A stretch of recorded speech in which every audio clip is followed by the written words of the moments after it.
lidando com o desânimo, por conta de tudo que a gente já sabe, de tudo que a gente tem ouvido, mas a nossa esperança está no Senhor e tudo está no controle do Senhor, viu?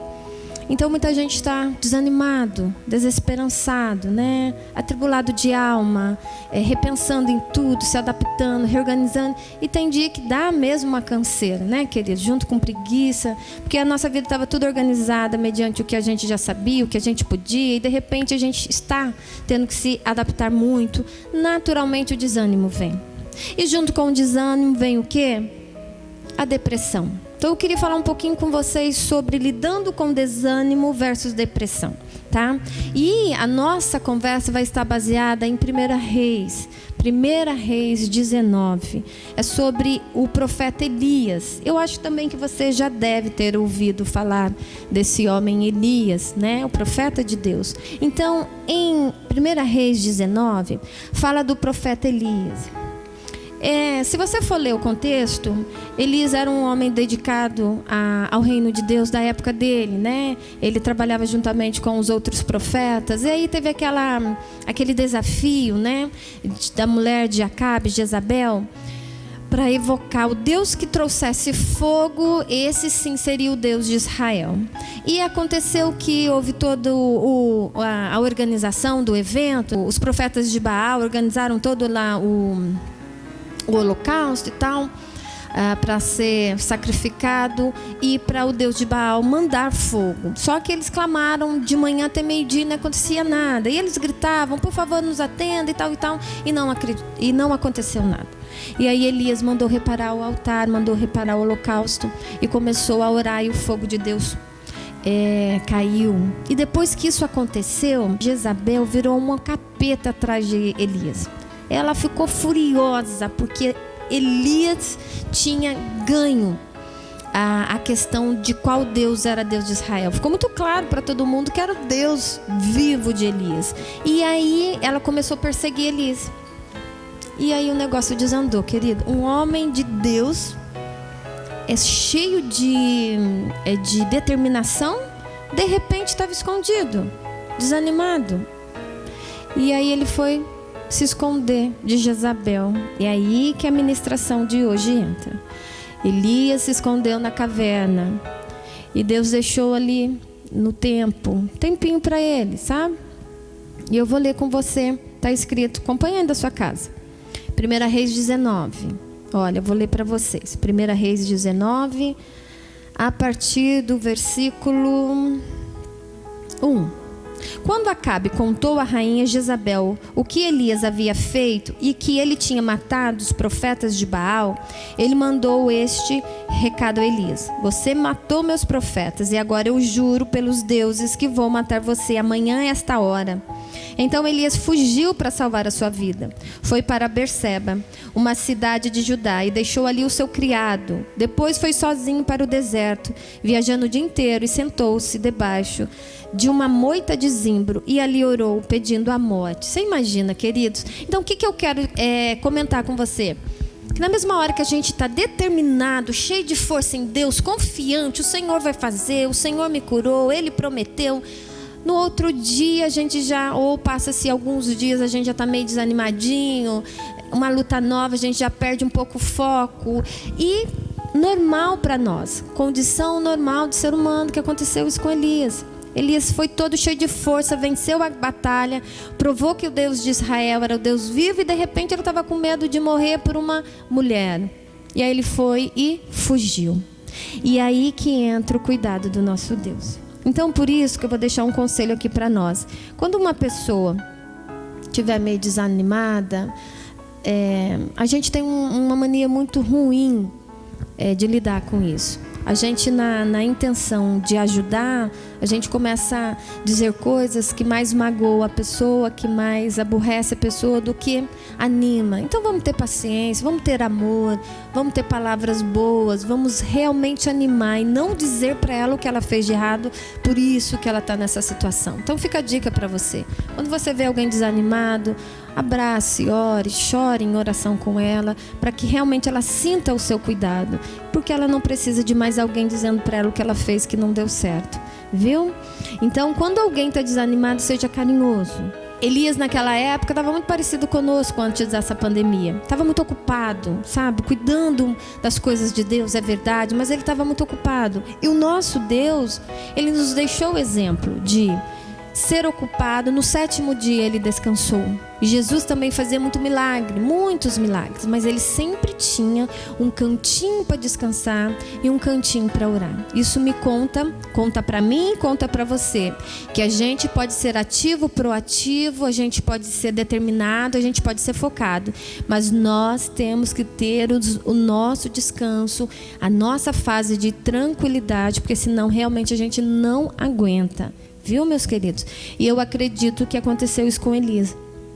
Ele estava muito envolvido. E quando veio a notícia, ele já estava muito cansado, ele preferiu fugir. E aí entra o carinho de Deus. Em 1 Reis 19:5. 1 Reis 19:5. Então deitou-se debaixo da moita de zimbro e dormiu. Depois que ele falou, não estou afim de viver, eu quero morrer. Foi isso que ele fez. Enquanto dormia, um anjo o tocou e disse, levanta-se e coma.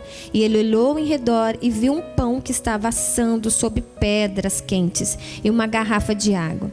Assim comeu e bebeu e deitou-se outra vez. Então quer dizer que o anjo deu mais um tempinho para ele descansar mais um pouco, né? Ele dormiu de novo. O anjo do Senhor voltou depois e tocou de novo nele, dizendo, levanta-se e coma alguma coisa, porque você tem uma longa caminhada pela frente.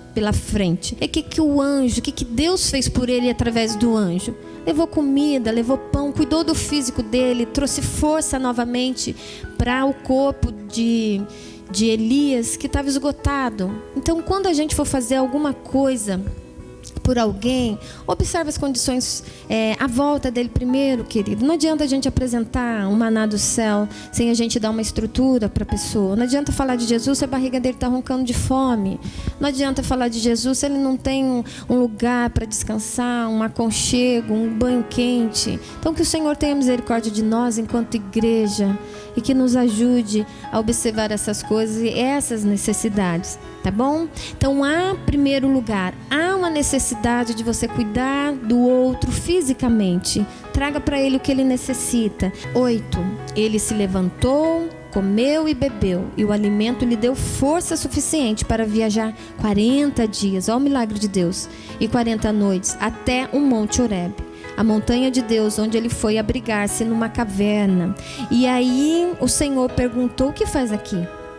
No versículo 1 Reis 19 e 9, Deus pergunta para ele o que ele fazia ali.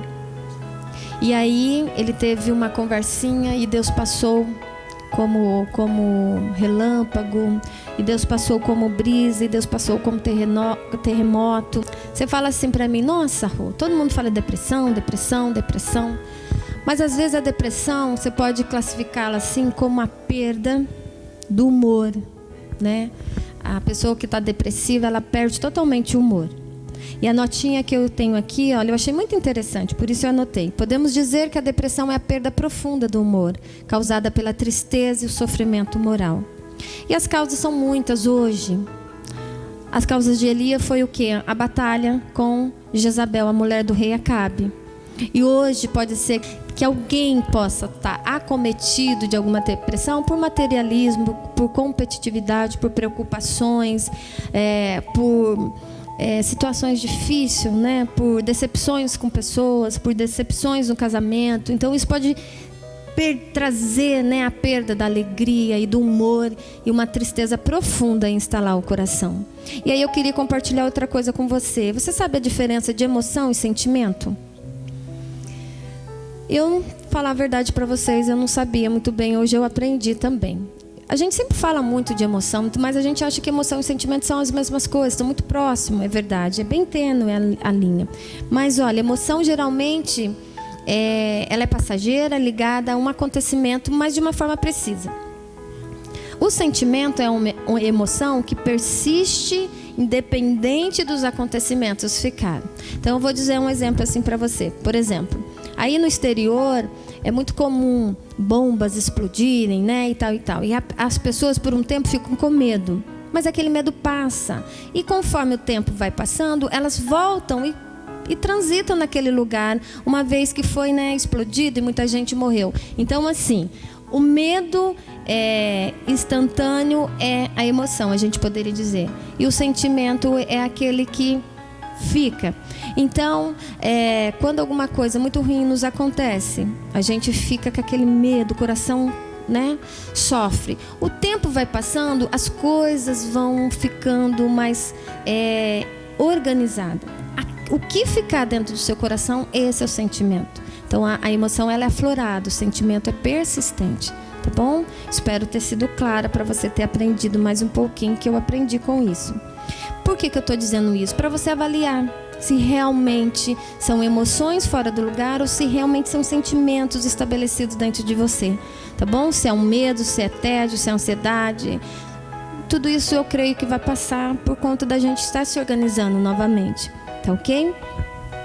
E aí a gente volta para Elias de novo. Quando Deus falou para ele em 19:8 que 7.000 pessoas tinham ficado e não tinha se prostrado ao Deus Baal, Elias ficou mais feliz. Ele estava se sentindo muita pena. O pastor também falou aqui para a gente não ficar nos colocando num lugar de vítima. Porque Elias falou assim, Deus, eu tenho trabalhado tanto para o Senhor, trabalhei, me desgastei, o que aconteceu? Ninguém ficou comigo, eu fiquei sozinho e tive que fugir.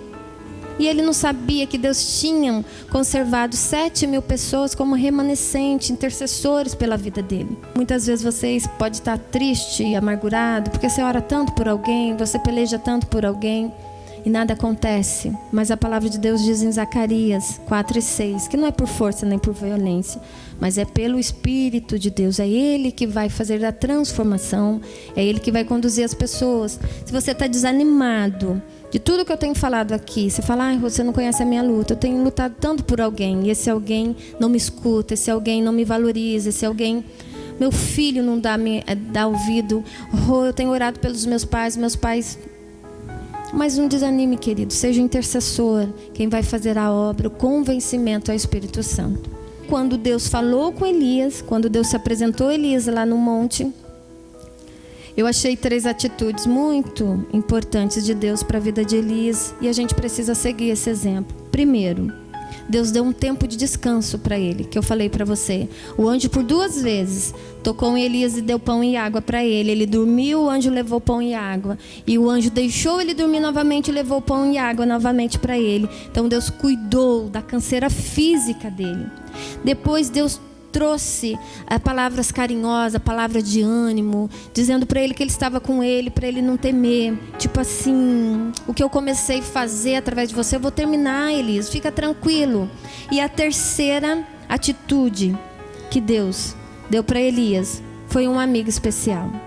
E quando a gente está muito triste, numa dificuldade muito grande, que só Deus sabe como, a gente sorri muito, mas no secreto do nosso coração, só Deus sabe como que a nossa alma está, né? Por isso que a gente precisa de amigos mais chegados que irmão. E Deus preparou um amigo lindo para Elias. E ali o ministério de Elias começou e deslanchou. E se você for ver depois o resto da trajetória da vida de Elias, nunca mais ele se queixou. Porque foi um amigo fiel, um amigo maravilhoso que Deus colocou na vida, um parceirão que Deus colocou na vida de Elias para caminhar com ele. Então assim, perceba, de uma dificuldade grande, Deus foi traçando. Talvez você esteja hoje numa dificuldade muito grande. Você, meu adolescente querido, deve estar preocupado com o seu futuro, como que vai ser. O meu pai, a minha mãe, desajustado. Eu estou com medo do meu pai perder emprego, a nossa vida ficar muito difícil. Não fique, querido. Através das dificuldades, Deus vai nos capacitando a viver coisas maiores e melhores com Ele e nele. Viu? Então, na hora da dificuldade, escolha um amigo para caminhar com você, para lutar com você, para quando você estiver muito desanimado, de ser coisas que te animem, que faça você ter esperança renovada, viu? Isso é muito importante, você ter um amigo. Eu acredito que Deus sempre reserva para nós pessoas carinhosas, pessoas amorosas, para cuidar um pouquinho de nós. E aí entra uma outra questão, que muitas vezes a gente não quer parecer frágil para o outro. Às vezes Deus põe pessoas bacanas no seu caminho para cuidar. Porque eu sempre brinco, Deus não vai enviar anjos para cuidar de você. O anjo que Deus te envia é um ser humano, viu? Então Deus coloca pessoas amorosas no seu caminho para te ajudar a caminhar. Então não seja orgulhoso, aceite o cuidado de Deus, ou perceba esse cuidado de Deus, viu? Porque tem pessoas que são mais chegados que o nosso próprio irmão de sangue. E às vezes é trazido, na maioria das vezes é trazido pelo Senhor. Então fique com esse exemplo de Elias. Elias estava cansado por conta da luta, como nós estamos cansados por essa luta. Talvez ainda você esteja nessa pandemia e ainda com mais lutas, né? Falta de emprego, casamento ruim, a expectativa de vida ruim. Então assim, pode ser que tudo isso esteja somando na sua vida, mas não esqueça que Deus é maior. Deus vai trazer pessoas, condições, situações para ajudar você nesse momento difícil. Creia no Senhor, viu? Ele está pronto para cuidar de você e para cuidar de mim. Um beijo grande no seu coração, fique com Deus. Eu espero que eu tenha animado um pouquinho a sua esperança no Senhor. Espero que você tenha ficado mais animado no dia de amanhã, tá bom? Deus abençoe muito você e sua família. E aos meus queridos adolescentes, saudade. Em breve a gente vai estar junto.